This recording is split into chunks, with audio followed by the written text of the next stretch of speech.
In my early years, I wondered why it was so rare to catch a scythe out of his or her robes and in common street clothes. It's a rule in some places, but not in mid-America. Here, it is just an accepted practice, although rarely violated. Then, as I settled in, it occurred to me why it must be.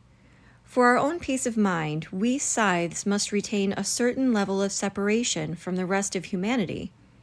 Even in the privacy of my own home, I find myself wearing only the simple lavender frock that I wear beneath my robes. Someone called this behavior aloof. I suppose on some level it is, but for me, it's more the need to remind myself that I am other. Certainly, most uniformed positions allow the wearers to have a separate life. Peace officers and firefighters, for instance, are only partially defined by their job. In the off hours, they wear jeans and t-shirts. They have barbecues for neighbors and coach their children in sports. But to be a scythe means you are a scythe every hour of every day. It defines you to the core of your being, and only in dreams is one free of the yoke. Yet, even in dreams, I often find myself gleaning. From the Gleaning Journal of H.S. Curie. Chapter 7. Killcraft. During your year with me, Scythe Faraday told Rowan and Citra, you will learn the proper way to wield various blades. You will become marksmen in more than a dozen types of firearms. You will have a working knowledge of toxicology, and you will train in the deadliest of martial arts. You will not become masters in these things. That takes many years, but will have the basic skills upon which you will build. Skills that will be useless for the one you don't choose, Citra pointed out. Nothing we learn is useless, he told her. While the Scythe's house was modest and unadorned, it had one impressive feature, the weapons den. It had once been the garage of the old house, but now was lined with the Scythe's extensive weapons collection. One wall was hung with blades, another firearms. A third wall looked like a pharmacist's shelf, and the fourth wall held more archaic objects. Elaborately carved bows, a quiver of obsidian-tipped arrows, frighteningly muscular crossbows, even a mace, although it was hard for them to imagine Scythe Faraday taking someone out with a mace. The fourth wall was more of a museum, they supposed, but the fact that they weren't sure was unsettling. The daily regimen was rigorous. Rowan and Citra trained with blades and staffs, sparring against the Scythe, who was surprisingly strong and limber for a man of his apparent age. They learned to shoot at a special firing range for scythes and apprentices, where weapons that were banned for public use were not only allowed, but encouraged. They learned the basics of Black Widow Bokator, a deadly version of the ancient Cambodian martial art developed specifically for the scythedom. It left them exhausted, but stronger than either of them had ever been. Physical training, however, was only half of their regimen. There was an old oak table in the center of the weapons den, clearly a relic from the age of mortality.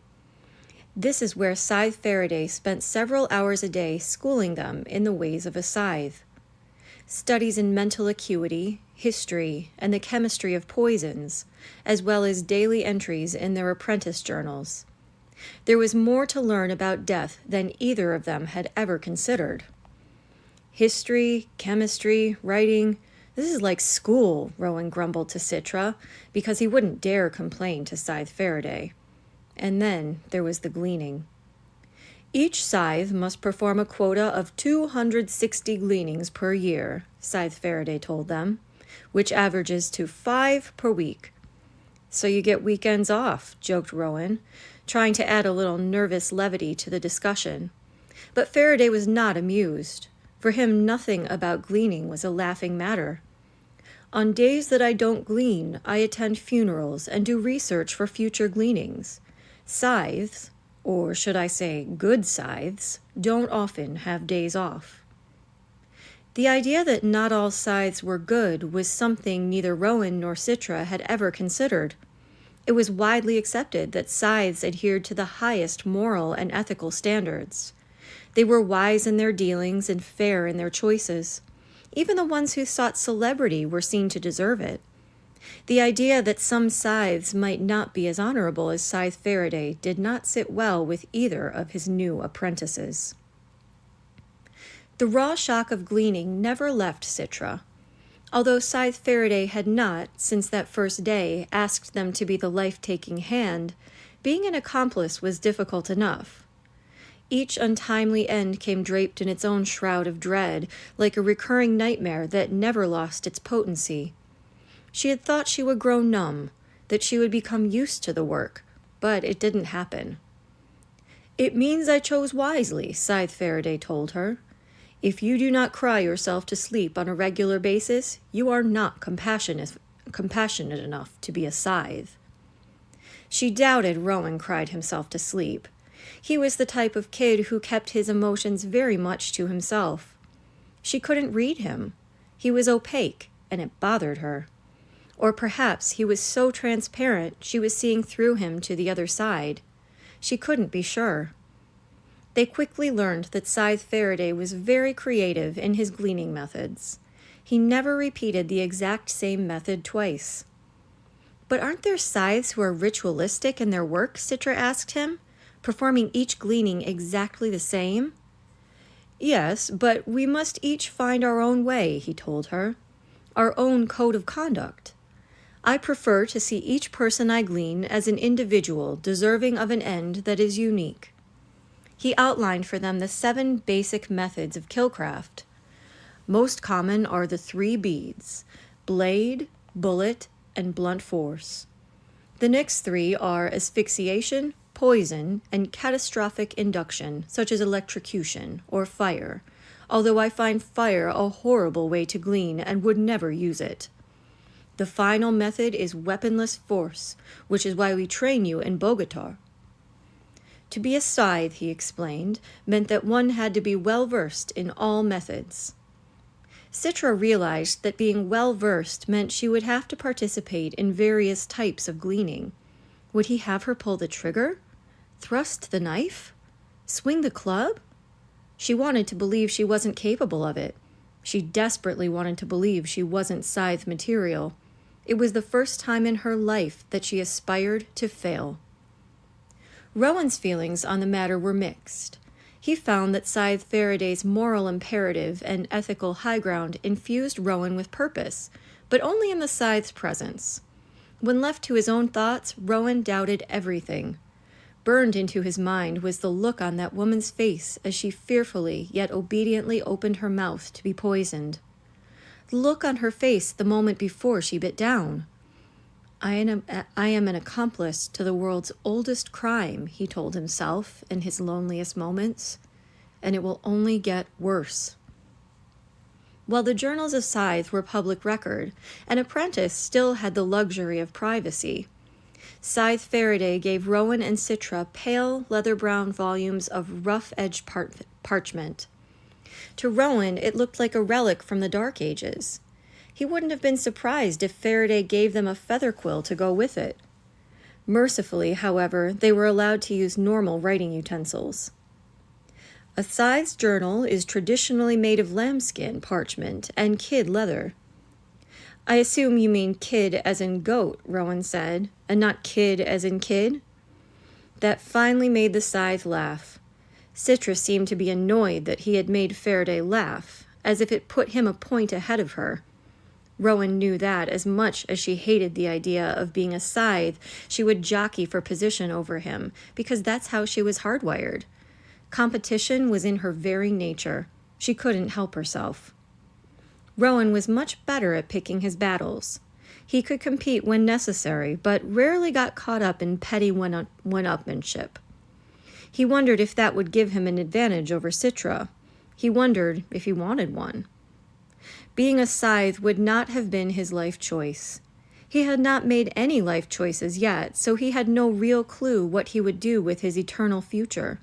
But now that he was being mentored by a scythe, he began to feel he might have the mettle to be one. If Scythe Faraday had selected him as morally capable of the job, perhaps he was.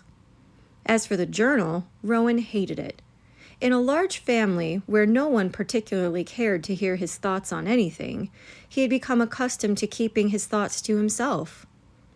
I don't see what the big deal is, Citra said as they worked in their journals after dinner one evening. No one will ever read it but you. So why write it? Rowan snapped back. Citra sighed as if talking to a child. It's to prepare you for writing an official Scythe's journal. Whichever one of us gets the ring will be legally obligated by Commandment 6 to keep a journal every day of our lives. Which I'm sure no one will read, added Rowan. But people could read it. The Scythe archive is open to everyone. Yeah, said Rowan, like the Thunderhead. People can read anything, but no one does. All they do is play games and watch cat holograms. Citra shrugged. All the more reason not to worry about writing one. If it's lost among a gazillion pages, you can write your grocery list and what you ate for breakfast. No one will care. But Rowan cared.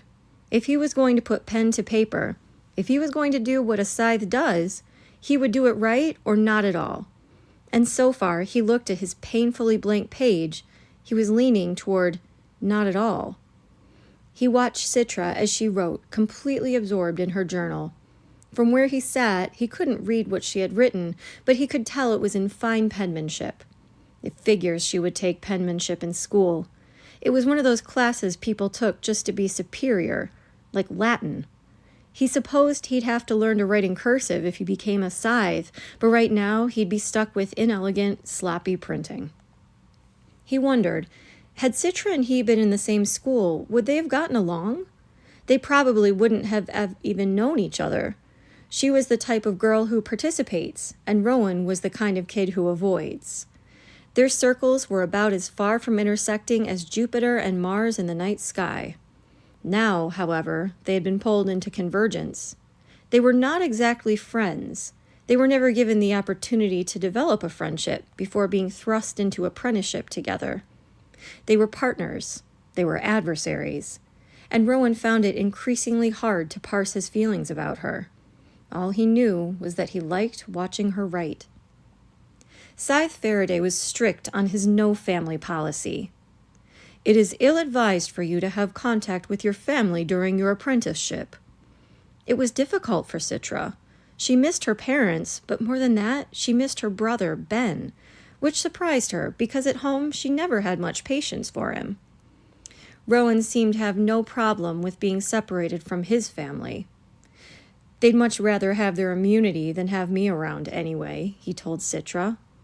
Boo-hoo, Citra said. Am I supposed to feel sorry for you? Not at all. Envious, maybe. It makes it easier for me to leave it all behind.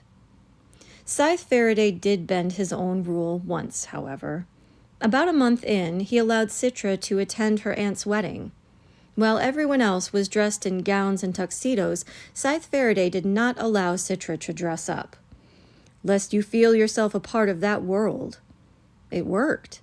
Wearing simple street clothes amid the pageantry made her feel even more the outsider, and the apprentice armband made it worse.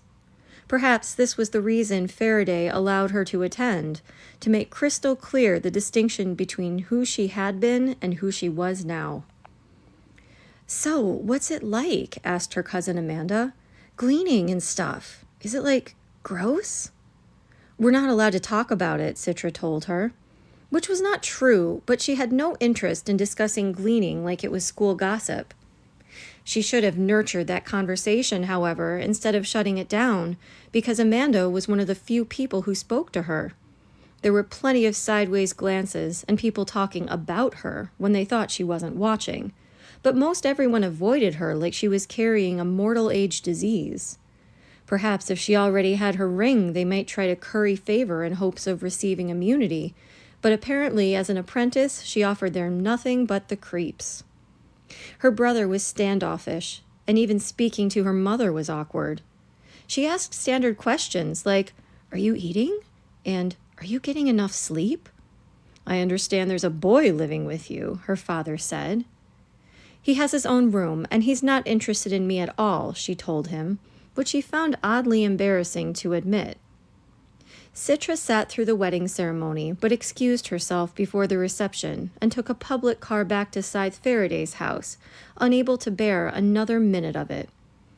"You're back early," Scythe Faraday commented when she returned, and although he feigned surprise, he had set her place for dinner.